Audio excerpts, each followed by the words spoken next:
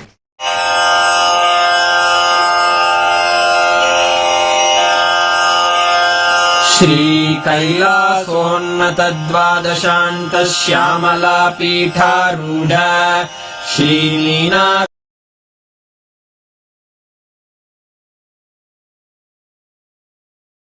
सुन्दरे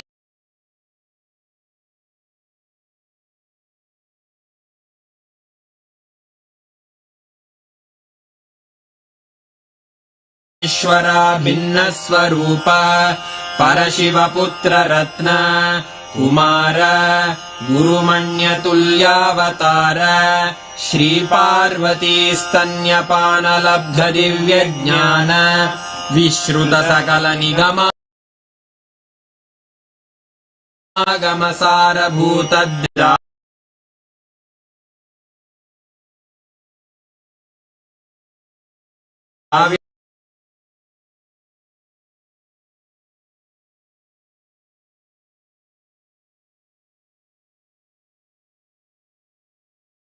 वेद प्रवक्त्रे श्रीमत्परमशिव करुणासमधिगत मुक्तामय चतुरश्रयान गीयमान छत्र चामर श्रीचिह्न काहलादि समस्त बिरदावल्यलङ्कृत ज्ञान विज्ञान चक्रवर्ती सर्वजन संघ सद्यो निर्वाण दीक्षा व्ययापवर्गवर्ष विश्राण जीमूत परमत कलभ केसरी शैव सिद्धांत स्थापनाचार्य श्रीराजाधिराज पाण्ड्य महाराज गुरु क्षपण शाक्यादि महान्धकार निवारण ज्ञान भानु वीक्षणानर्हार्ह ध्वजोच्छेदन पूर्वक श्रीमद्वृषभध्वज स्थापक शैव समयकर्त्रे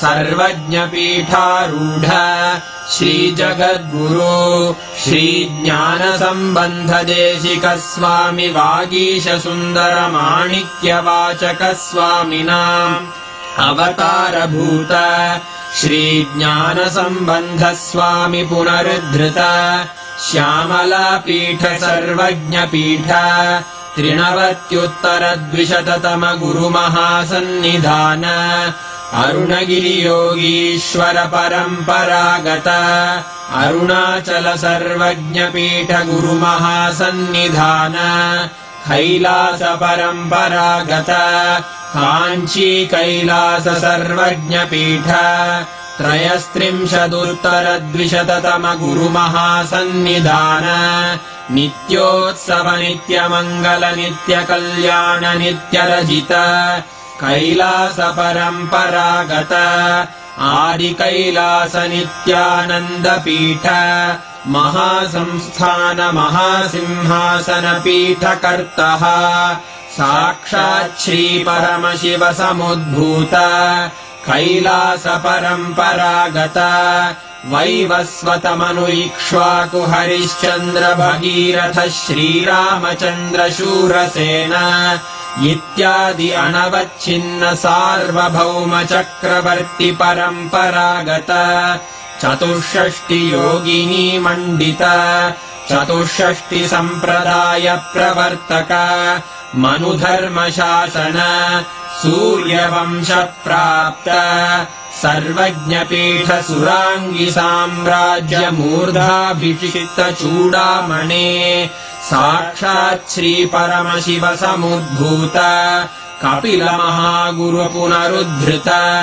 महानिर्वाणि पीठ अष्टोत्तर सहस्र श्री महामण्डलेश्वर साक्षात् श्री परमशिव सिंहासनाभिषिक्त समस्त गणनायक श्री महागणपति समारंभ अनवच्छिन्न पीठाधीश्वर गुरु परंपरा प्राप्त अटल पीठ अष्टोत्तर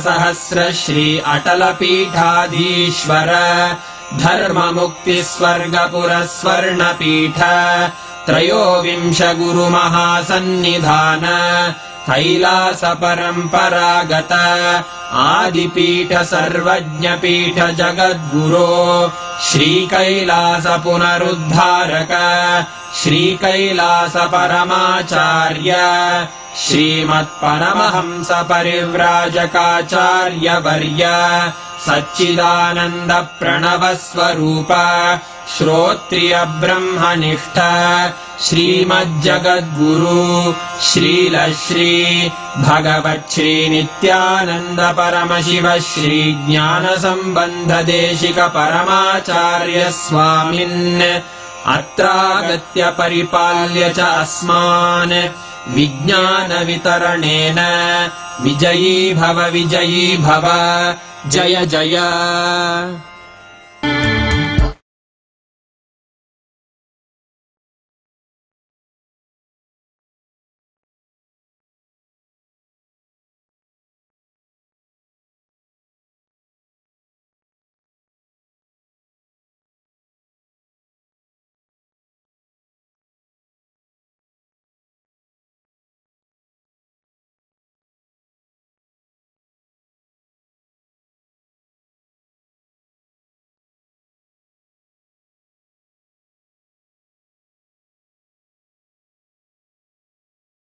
नित्यानन्देश्वर परमशिव समारम्भाम् नित्यानन्देश्वरि पराशक्ति मध्यमाम् अस्मदाचार्य पर्यन्ताम् वन्दे गुरुपरम्पराम्।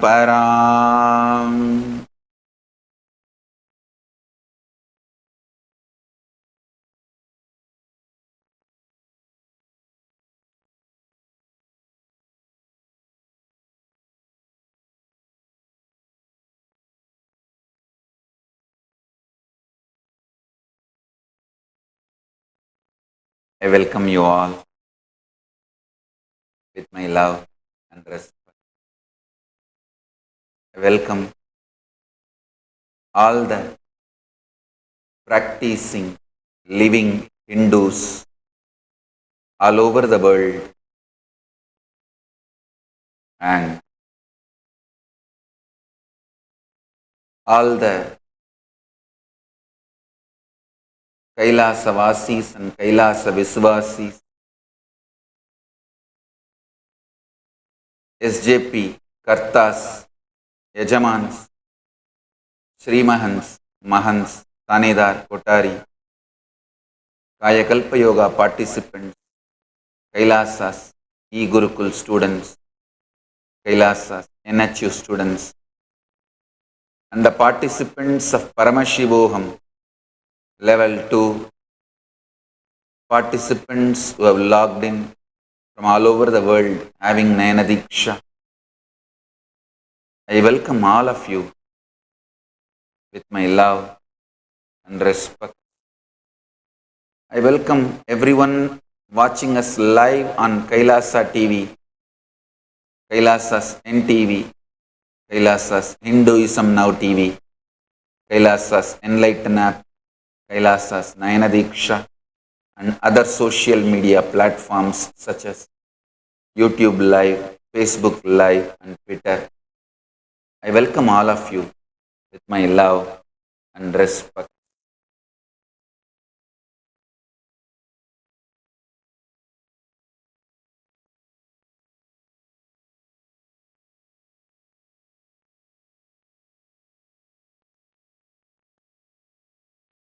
Today's message from Paramashiva directly from Kailasa.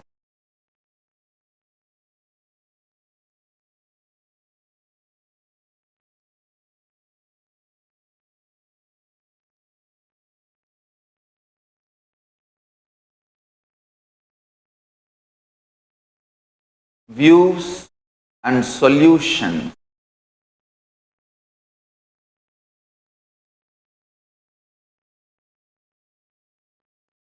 Hindu solution for post-COVID-19 world. Hindu solutions for the post-corona world.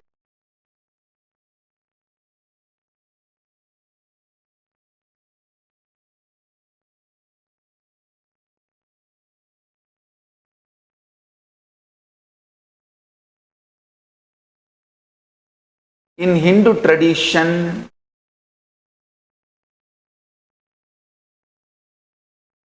whenever somebody falls sick or quarantined due to some reason, in Hindu tradition,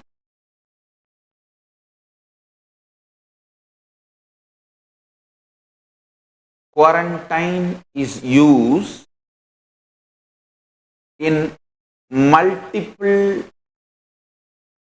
various situations of life, like if somebody is dead in your family, near and dear one, the whole family is quarantined exactly, precisely same 16 days.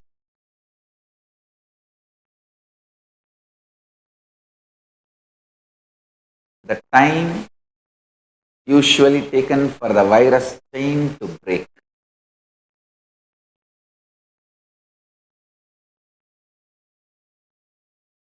In many situations, in Hindu tradition, quarantine is used.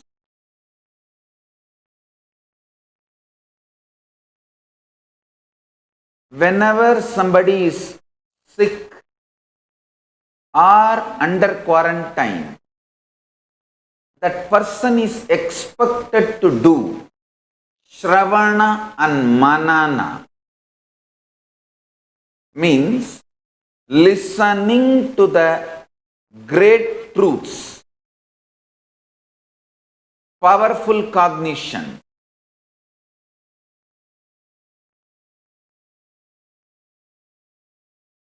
and intranalize it.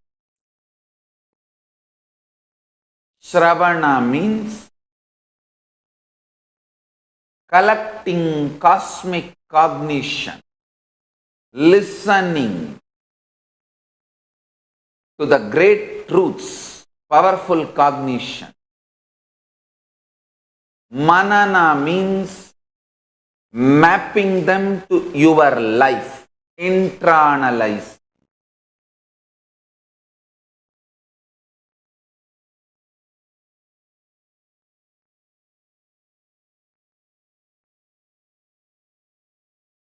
In Hindu tradition, whenever you are sick or quarantined,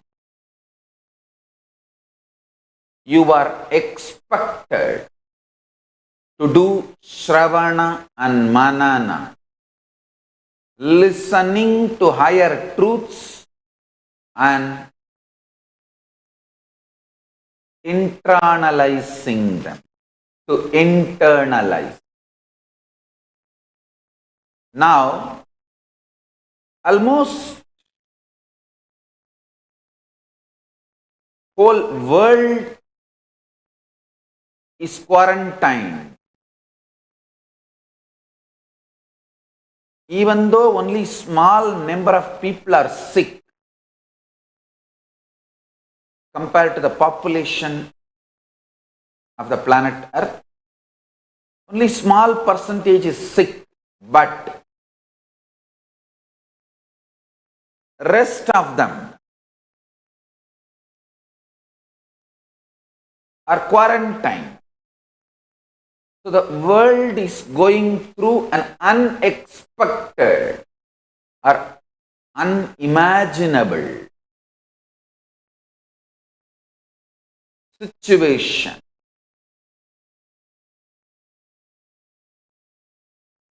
The true cause of the COVID-19 pandemic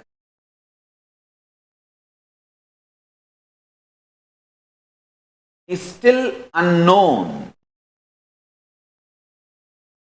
How it is going to impact the world, humanity, still unknown.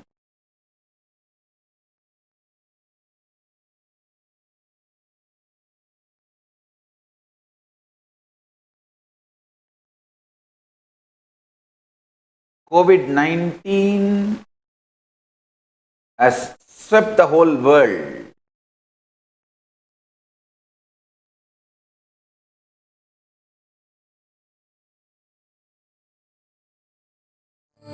विश्वं दर्पणदृश्यमाननगरे तुल्यं निजान्तर्गतं पश्यन्नात्मनि मायया बहिरिवोद्भूतं यथा निद्रया यत् साक्षात् कुरुते प्रबोधसमये स्वात्मानमेवाद्वयं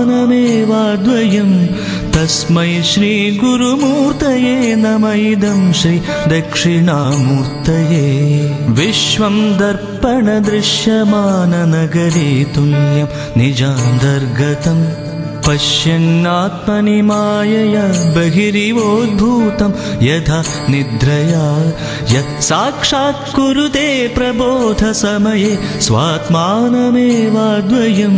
तस्मै श्रीगुरुमूर्तये नमः इदं श्रीदक्षिणामूर्तये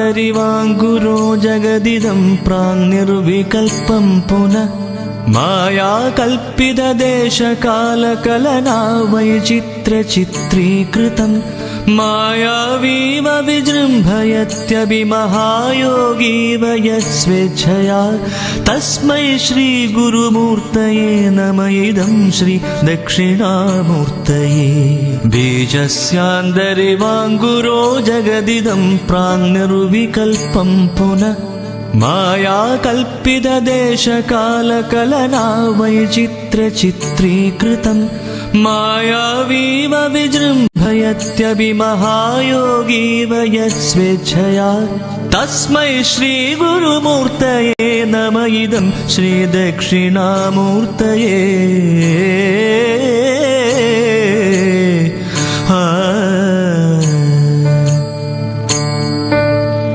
यस्यैव स्फुरणं सदात्मकमसत्कल्पार्थकं भासते साक्षात् तत्त्वमसीति वेदवजस यो बोधयत्याश्रितान् यत् साक्षात्करणात् भवेन्न पुनरावृत्तिर्भवाम्भो निधौ तस्मै श्रीगुरुमूर्तये नमः इदं श्रीदक्षिणामूर्तये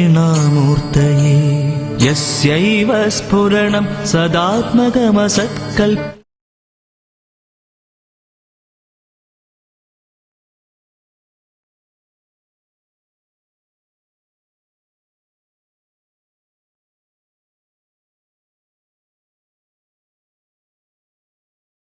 Sorry. Please listen. COVID-19 has swept the world in a global pandemic of extraordinary proportion.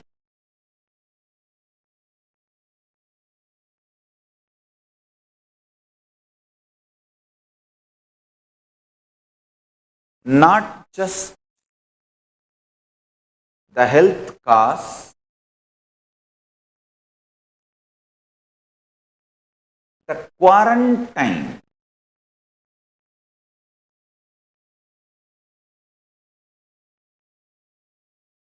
which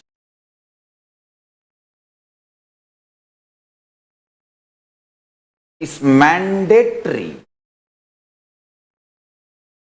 to protect ourselves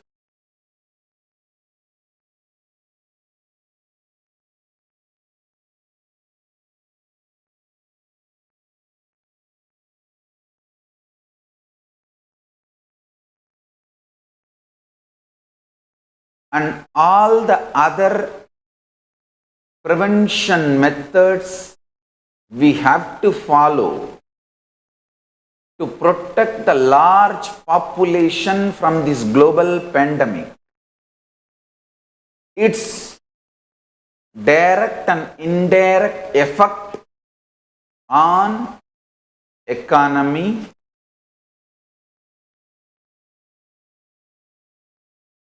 most importantly, how it is going to affect our survival needs like food, clothes, shelter, especially the less privileged, whom we call poor, for whom the resources are not immediately available. That section of the society is going to really be hit by this global pandemic. Understand?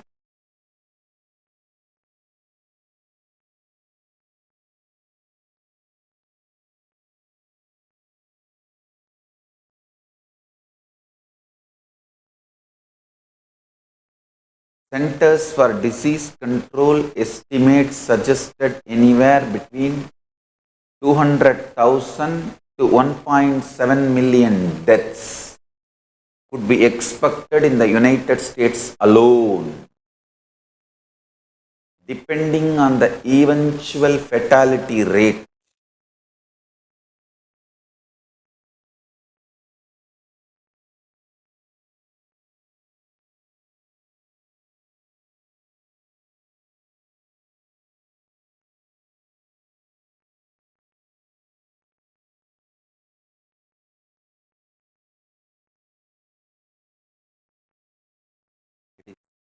Actually, I don't even want to complete the sentence.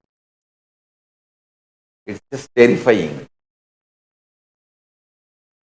I don't want to utter inauspicious words and put fear. But let me give you the Hindu solution.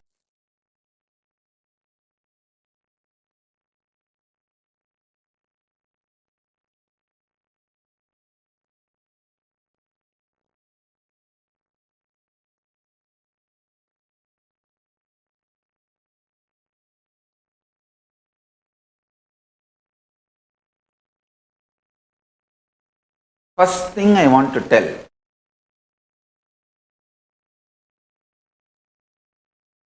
all the Hindus, solution for this global pandemic and its direct and indirect effect on humanity.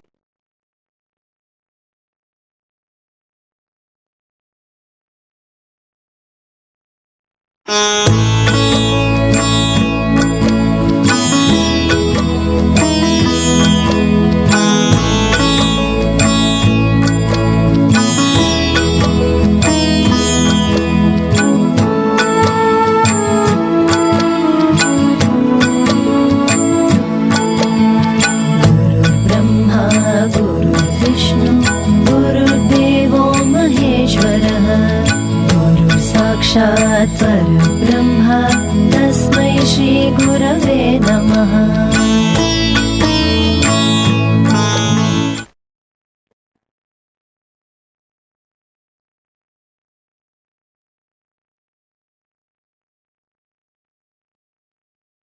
From today, next few days, continuously I am going to reveal views and suggestions, Hindu solution for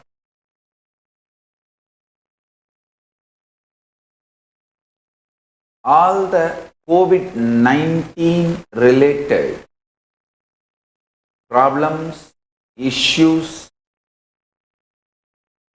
impact of COVID-19 directly and indirectly on humanity. The first step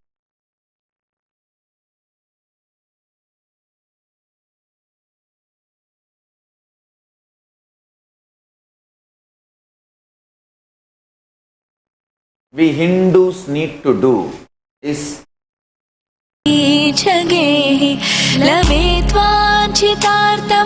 पदं ब्रह्म संगम गुरोरुक्तवाक्ये मनोव्यस्य लग्नं गुरोरुक्तवाक्ये मनोव्यस्य लग्नं गुरोरुक्तवाक्ये मनोव्यस्य लग्नम्.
Sorry for the technical glitch.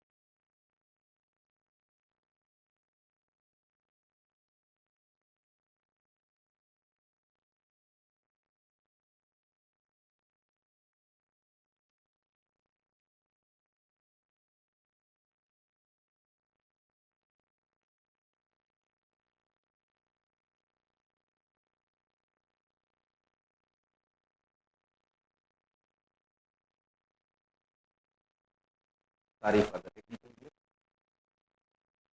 Please listen.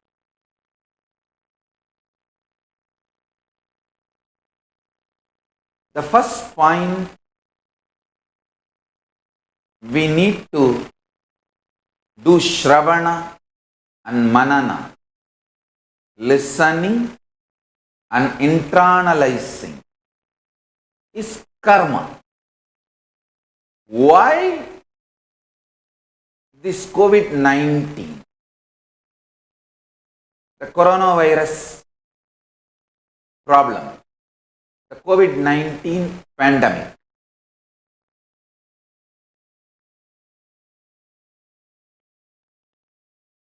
We need to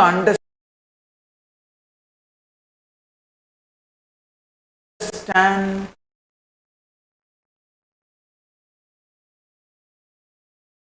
the cosmic logic. Understand?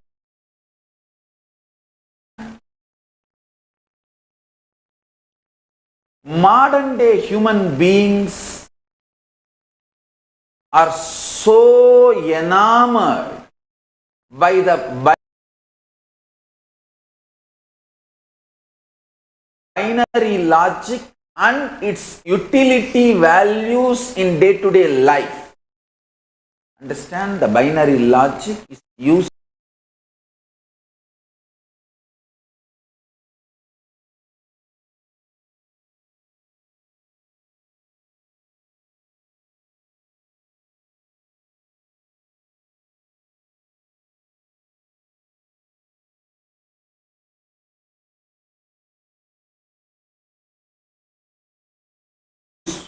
for modern day human being in so many ways in their day-to-day life, no doubt. To do all your transactions, interactions, In every level of your life, binary logic is so useful.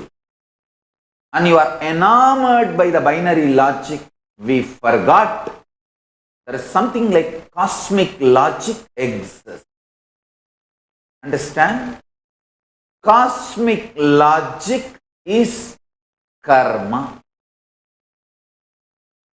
Whenever we face a problem which cannot be addressed, attended by the binary logic, when binary logic falls short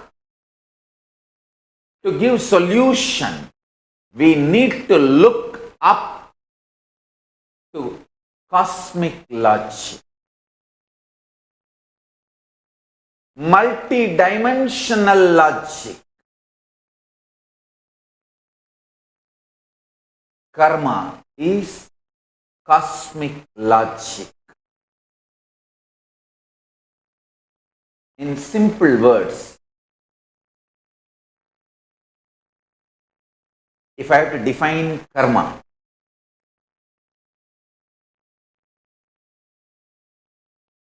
cosmic logic and the way life of the cosmos, which is independent intelligence, acts, reacts and responds is karma. Beautifully, Brihadaranyaka Upanishad defines karma. See, the karma has multiple definitions and understanding. I will give you one definition of karma, which is apt for us to listen and internalize during this situation, for this crisis.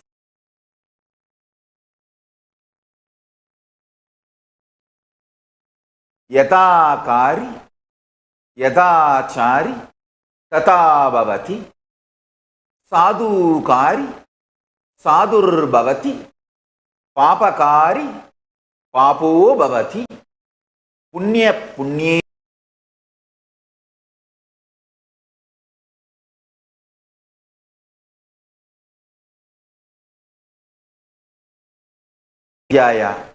Fourth Brahmanam, fifth mantra. I'll give you the translation. As it does and acts, so it becomes. By doing good, it becomes good. And by doing evil, it becomes evil. It becomes virtuous through good acts and vicious through evil acts. I'll give you one more definition of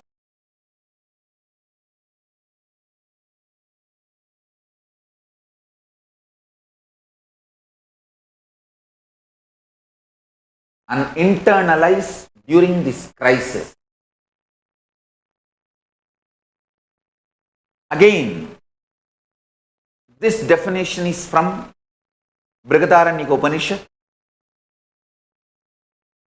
which is the source of wisdom, asks us to internalize only to build powerful future, not to collapse into guilt or powerlessness about the past. Please understand, the concept of sin is used in modern day to put you in guilt, collapse you, make you powerless mentally, psychologically, emotionally weak, to be exploited. But Hindu concept of papa, is never used very clear. Be informed. The Hindu concept of Papa, the cosmic logic, the karma is taught to you. The secrets about cosmic logic, knowledge of the cosmic logic, karma, is revealed to you only to make you powerful and create a new future,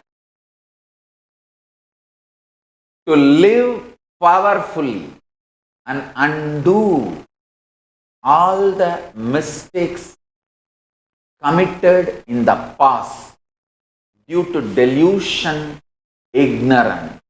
Understand? The concept of Papa is completely different from the concept of sin. So, we need to understand the cosmic logic, why COVID-19 on us, humanity.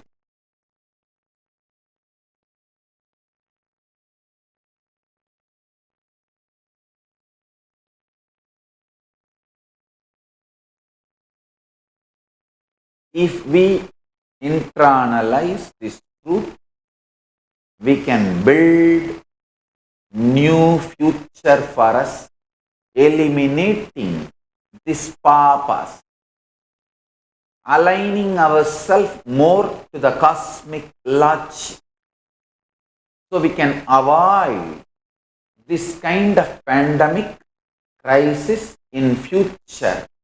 We can have the better world.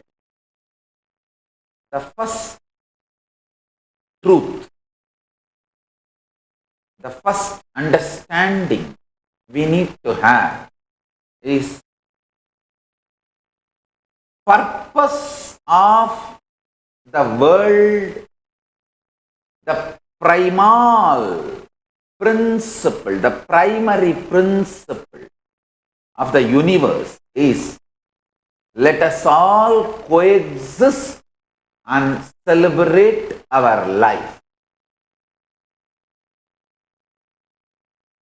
Planet Earth may be ruled by human beings, but we have no right to feel this planet Earth is exclusively for human beings. No. That is the sin, that is the papa human beings are committing. When we are enamored by the binary logic, we fall in love with binary logic and forget the existence of cosmic logic. So when you are enamored by this beautiful planet Earth and all the resources it can offer to make your life comfortable and luxurious, you forget this planet Earth belongs to all other beings also. Out of extreme greed and delusion, we try to make this planet Earth exclusively for us human beings. Is the first sin, papa, we are committing. Let us stop this thought current of trying to make this planet Earth exclusively for us by making all other beings extinct. Understand? In last 100 years, the damage, destruction we did to planet Earth is unimaginable. Due to our greed, due to our extreme possessiveness. Just because binary logic makes our life more comfortable and luxurious, we forget the cosmic logic. Karma exists. Same way, just because the beautiful things this planet Earth can offer to make our life comfortable and luxurious, we are trying to possess this planet Earth exclusively for us human beings. Understand? We are not just winning the nature, we are trying to kill nature.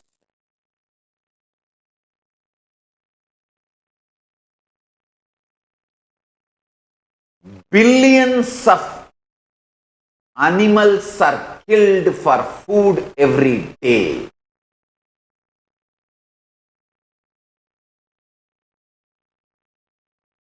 Whether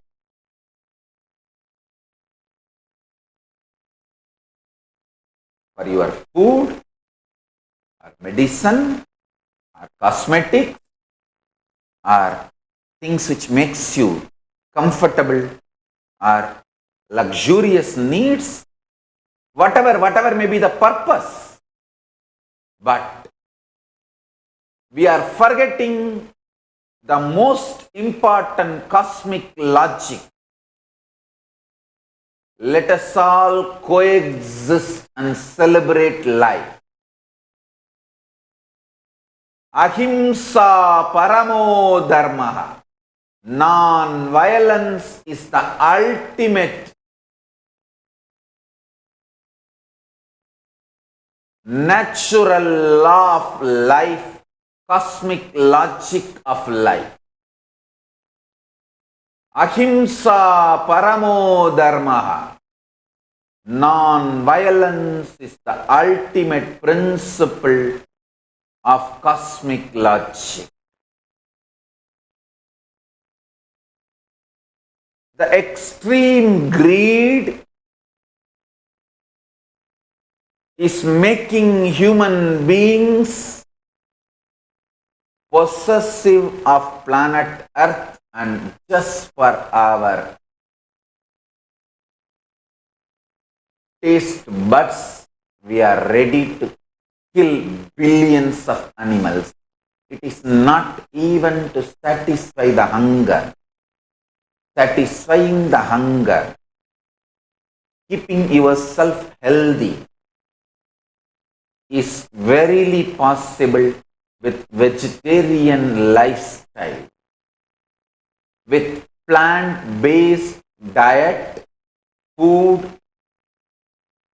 and lifestyle. We all know planet Earth cannot afford any more meat-based lifestyle. Planet Earth cannot afford, simply cannot afford, for multiple reasons. Not only as per the cosmic logic, even as per the binary logic, planet Earth cannot afford meat-based lifestyle, killing animals, killing life for our taste buds is no more practical lifestyle as per cosmic logic and as per binary logic in both levels. Whether the amount of grain, water, land, resources needed for producing meat, or the amount of pain, suffering, torture, cruelty, cause while you are killing the animals for your food or for milk. Understand? Milk comes from the industry which is most violent. Large quantity of milk supply is from violent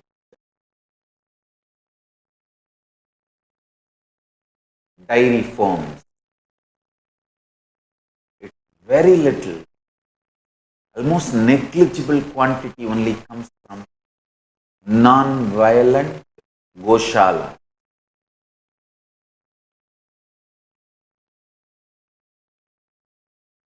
We are forgetting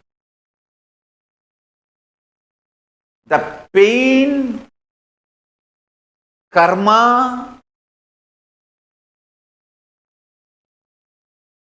suffering we are causing as per the cosmic logic to the world, and the amount of resources spent on producing meat, even as per the binary logic. In both levels, as per the cosmic logic and as per the binary logic, in both levels, meat eating lifestyle is impractical. I request and recommend all Hindus to renounce meat eating lifestyle for the sake of saving the planet Earth. I humbly request all practicing Hindus, living Hindus, to renounce meat eating lifestyle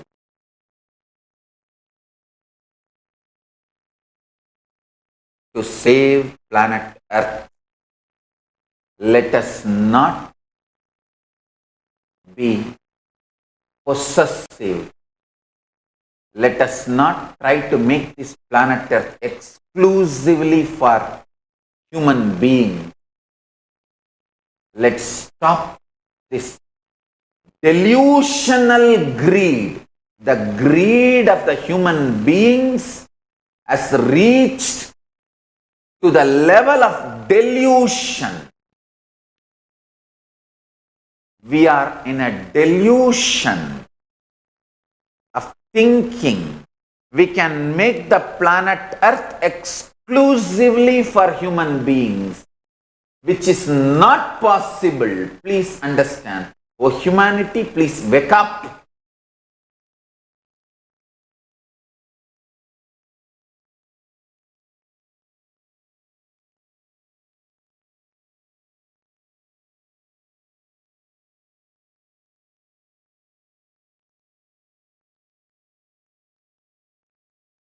The 3-year research project published in the Lancet, leading scientific journal in UK, outlines what a panel of nutrition, agriculture and environmental experts believe is the best way to eat for our own health and planet's health. And it looks very different from what most people eat. Big changes are necessary. The report contains, it recommends a plant-based diet based on previously published studies that have linked red meat to increased risk of health problems. It also comes amid recent studies of how eating habits affect the environment. Producing red meat takes up land and feed to raise cattle, which emit the greenhouse gas methane,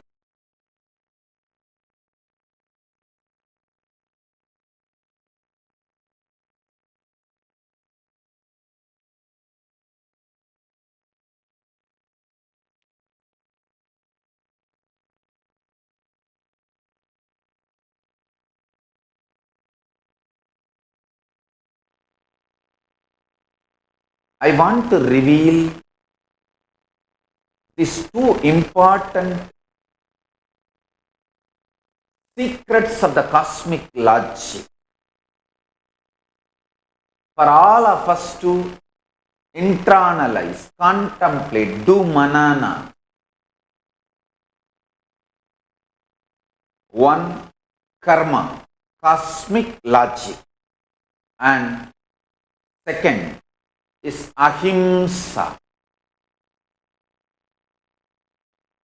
cosmic solution. Cosmic logic is karma, cosmic solution is dharma.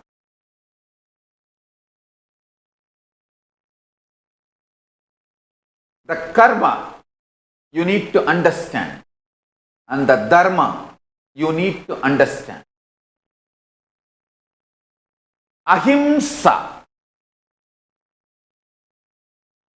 Chandogya Upanishad beautifully describes ahimsa.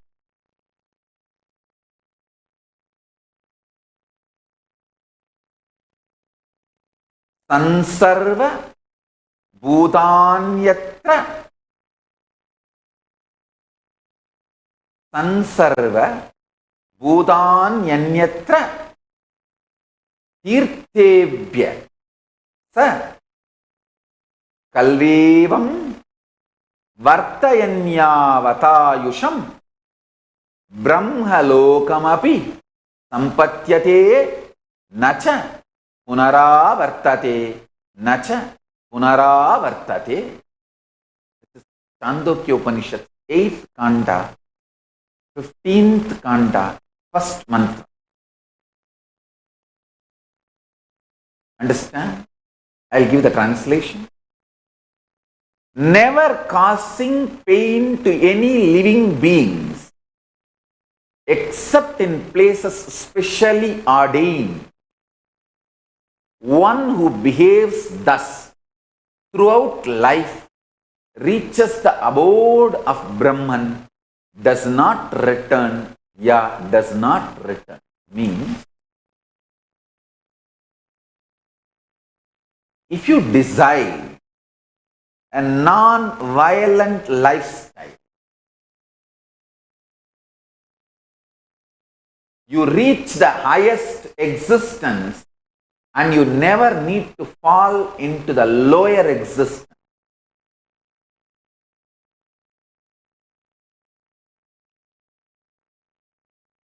Ahimsa Paramo Dharmah. Non-violence is the highest value. Understand?